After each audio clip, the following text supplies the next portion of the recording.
Hey everyone, Towley here, also known as Console Crusader on the Xbox Live and PlayStation Network, showing you a little XSplit broadcaster tutorial for your live streaming. Let's go ahead and log on here. Once you open, you'll see this big, well, first you'll see the latest news, thank you for that. You'll see the black region here. This will probably be, or this will be, excuse me, where your screen will show kind of like a preview of what you're broadcasting in different layers depending on what resolution you choose, but that's not important right now. Let's go to Tools and Settings. We're going to go to Profile. Here's your profile. I was apparently born 10 days ago. That might be true. Anyway, general, just leave these settings the same here. I usually, if I'm going to record from my live stream to my personal computer, I'm going to record to a separate hard drive. I never record to the same hard drive that I have this application installed to. Or excuse me, this software installed to. So this software is installed on my C drive. I record to my E drive. Audio is the microphone Razer Megalodon. I also use my professional microphone, which is the Blue Snowball. That's when I'm doing like tutorials or walkthroughs or workshops live. Other than that, for gaming, I just use my normal gaming headset. Channels, we're going to go ahead and delete my Justin.tv. I'm going to re-add it. Here's how you add your stream. Go to Justin.tv or whatever stream that you're currently using. I type in my username. And then, voila, it enters in all the information for me already because it recognizes it through the internet. Put in my password.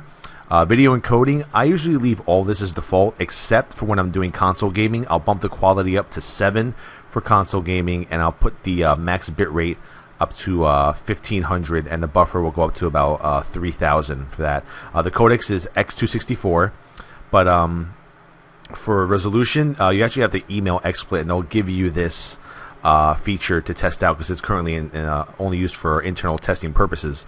For the actual audio, I've got 44 16-bit stereo, bitrate 128,000.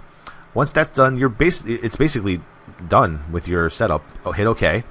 Go to resolutions. Choose which resolutions you want to stream at. I usually have 1080p or 1920 by 1080, 16:9 HD TV video chosen, and 1280 by 720. 16:9 HD TV video, but I usually choose a whole bunch of others because I was doing some testing before. I should probably uncheck those. Let's do that later. Go ahead and hit apply and OK. Up here, go to view resolution. Choose a resolution you want to view stream at, which is 720p. That's what I choose, the 1280 by 720 16:9 ratio HD TV video. Frame rate 25 frames per second. Some console games play at 60 frames. I've never tried streaming at 60 and then playing at 60 at the same time. I might have to test that out later. But for World of Warcraft, I choose 25 frames per second. Between 25 and 30, there's really not that much of a difference. Transition is fade. That's how your screen comes live, whether it fades, collapses. Now let's add the source. Screen sources are basically different screens. You have different scenes 1 through 12. You can make it so scene 1, let's make scene 1 my, let's see, what's my hotkey for scene 2? Hotkeys, switch to scene 2. Shift, let's go Shift R. Let's see if that works. We'll hit apply. We'll hit OK. So scene 1, we're going to make our normal desktop. So go to add screen region. Pick the entire, take this little cursor, put it in the upper left hand corner so it fills up your entire screen. Stretch it out. And that's it. That's your screen 1. Now let's go to scene 2. Scene 2, we're going to make World of Warcraft. So I'm going to open up World of Warcraft. We're going to hit play. Hopefully this works and it doesn't mess up the actual video I'm trying to make here. So we're going to add region for scene 2. Scene 2 is World of Warcraft. So let's go ahead. Voila. World of Warcraft. And that's it. That's all you have to do. Fill up the screen, hit broadcast, and that's it. You are now on streaming to Justin.tv here. So if you go to your broadcaster and you go to scene 1, now let me hit my hotkey. Oh, scene 1's actually not going. Not sure why. Maybe because this is played in windowed mode. It is actually part of the desktop. So basically, you only need to choose one screen region, and it'll basically do everything for you. Let me see if the Control R works. Control R. Did that work? Control R? No, it didn't. So the hotkeys may be buggy. I'm not sure. But that's basically how you set up your screen. You basically add screen region, fill up the screen, stretch it out, and you start broadcasting, and you're good to go. And that's basically it for the tutorial on the XSplit broadcaster for your live streaming. Next, I'm going to show you how I set up my hardware using the AverMedia USB HD capture hardware. Not sure what everyone else uses. Some people use actual PCI Express capture cards. There's the Hopog. I forgot what the name of the other one is. The HD Hopog capture hardware, but that video will be next, and after I'm done showing you the hardware aspect, I'll show you the software that comes with it and how I stream with that as well for console gaming. Thank you for watching. Stay tuned for the next part of the video. Alright everyone, so now let's look at the hardware connection here. This right here is the AverMedia HD USB capture. So when you actually receive this hardware, it'll come with one set of component cables. So what you want to do is you want to connect the first layer of component cables here. The upper layer is going to go from the media device to your television. In the back of your television, you should have the red, blue, green, and the red-white connectors. So just go ahead and take these component cables, connect it up the upper layer from the hardware to your TV. Now, what you're going to do next is you're going to have to probably go to GameStop, and you're going to buy this little piece of hardware right here. I'm going to show it to you in 1 second. Basically, it's component cables for all three systems. It only cost me $15. It connects to the Xbox, to the Wii, and then this one's for your PlayStation 3.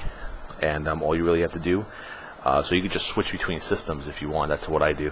So this is the Xbox one. You just connect this to the back of your Xbox. Pretty simple. And that's it. And the other end of these component cables go on the bottom layer of the connectors on this box. And that's it. That's pretty much it. Then it has a USB. You connect the USB from the hardware to your computer. Make sure you have a nice little 2.0 USB slot in your computer. Connect it from here to your computer. HDMI does not work for streaming from your PC to your computer. I've tested it and called them on tech support about it, and it does not work. So that's basically it. So just pretty simple. Component cables on the upper tier go from the hardware to your TV. The lower level goes from the hardware to your Xbox. That's it. That's how you actually connect it. And then you connect the cable right here to the PC, and you're good to go. And I will show you the software in 1 second. Alright, let's take a look at the software that I use that comes with the AverMedia to actually capture the console gaming from your television to your PC. Comes with the Total Media Extreme 2 software. Once you open it, you have a few choices here. You have create videos, utilities, but all you want to do is go to record. So you go to record video. And here is the actual capture module that you use. I leave all this for the default settings. 1280 by 720 is the highest I can record in using this capture media. Bitrate, I leave it at 8000. I might look further on the internet, see if I can change this, make it higher so it can actually look better for the stream. Audio format is MPEG 1L2. Audio bitrate. Capture volume, this is where I can set how loud it's going to be when it's actually capturing from the TV to my PC. So when I'm live streaming, and I was testing this out with Josh, I was actually going up and down with it to see what actually sounded better on the stream, and it was 19 actually where we left it off. And that's basically it. So all you have to do is full screen size it. Use the XSplit broadcaster to capture the screen region as we saw in the first part of this video, all the way up here in the upper left hand corner. Stretch it out and start broadcasting, and that's it. And if you need to alt tab for whatever reason, it will actually show on the stream what you're doing on your normal computer. You might have to actually choose a separate region to actually or a different scene, because I was showing you before there was scenes 1, 2, 3 like through 12. So hopefully what we could do about that is just test that out. If we can actually get scenes 1 through 16 to work, then it'd be really nice if you just use your hotkeys to switch from your World of Warcraft to your console, to something else, instead of having people watch me go to my desktop and check my emails and stuff like that. That's pretty much it. So that's a basic tutorial on how to set up a live stream, how to capture the feed coming from your Xbox or console to your PC, and that's it. This has been Towley, also known once again as Console Crusader on the Xbox Live and PlayStation Network. Thank you for watching. See you later.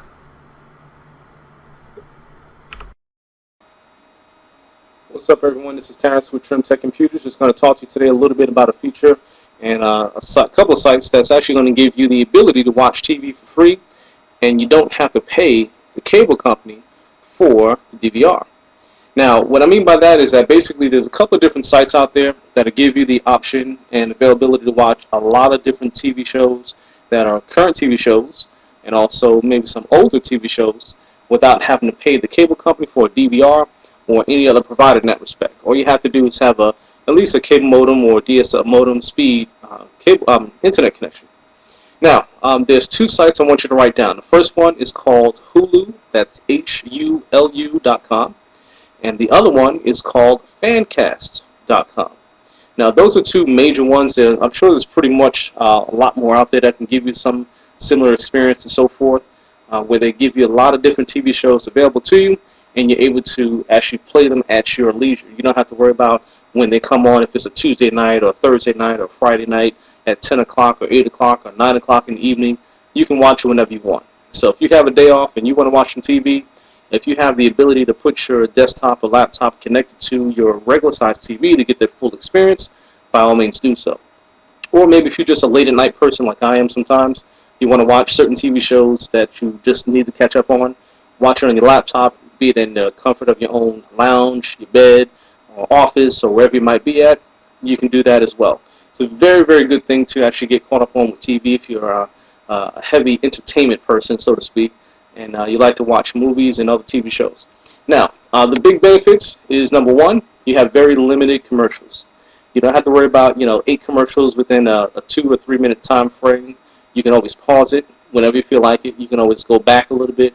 You can skip ahead if you've seen part of the actual episode. You just didn't have time to watch the entire thing. And also, you can see in what sequence these shows were aired. And you can see, the story unfold step by step, episode by episode. Now, with DVRs and things like that, number one, you got to pre-program it. You're going to say, hey, listen, I want you to record this show every single time it comes on. And hopefully it stays with the regular schedule. Sometimes, programming can get kind of sketchy in that respect. Also, you got to be subject to usually that TV that you're have the DVR set up to. So if you have it in your living room or your family room or wherever, that's the only place that you can view it unless you have multiple DVRs. And the thing with that, you have to have multiple prices along with those DVRs with your cable company. Now, don't get me wrong, DVRs are good. They have their application, but for those who it's really not the best for, this actually type of kind of a web service or websites can actually make it very, very useful for those who are on the go and really not at home to catch those shows when they really want to or when they have the time to. So, now I've been watching Hulu Fancast for a couple of weeks now, kind of consistently trying to get the full experience and see how it works out. And I actually have a desktop, or rather a tower, set up in my lounge to actually record or actually play these actual videos and shows when I want to watch them. And like today, when I have a day off, I'm actually able to watch these shows in sequence, the order that it was when it first broadcast and so forth. So this way I can see exactly what happens episode by episode in the storyline. Now, another great thing is that, like I mentioned before, is that you don't have to worry about a lot of episodes with commercials. Now, these might have the same 3 or 4 commercial breaks, but there's only one commercial. And that's it. Not 18, not 10, not 15 of them. There's only one commercial during the episode's commercial breaks. And that's a good thing, because you get to see the story unfold step by step, and you don't have to worry about waiting and being subject to the advertisers' scheduling and so forth and station scheduling. You can actually see just one, about 15 or 20 seconds, however the period might be max 30 seconds, and that's it. And then it goes back to the episode. Now, I've been a big Stargate Atlantis fan, Stargate fan, SG-1, NCIS, and a few other shows that I like to watch quite regularly, and these sites do have them on there. Now, it has a wide range of different what we call categories, and I'm just going to take a quick look and let you know exactly which ones are out there for you. Now, whenever you go through the actual main site, you'll see different channels. I mean, it goes from any kind of food and leisure for those type of folks. You have the action adventure, the animation cartoons for the kids or the big kids. You got comedy and music. You got horror and suspense, drama. Also some news and information sites, different family shows that you can watch, sports and science fiction, which is one thing that I'm very interested in, and also reality and game shows. So you have a lot of different categories you can search for with different categories, different shows. Now, I will tell you this, you're not going to see the actual same shows you see every single day on these sites necessarily, but you will see some of the major ones that you might want to catch up on, and even some that you may have forgotten about from back in the day. If you're 25 and older, you got some shows you want to catch up on, this is a great way to check it out and see if it's there. So make sure you do go to fancast.com,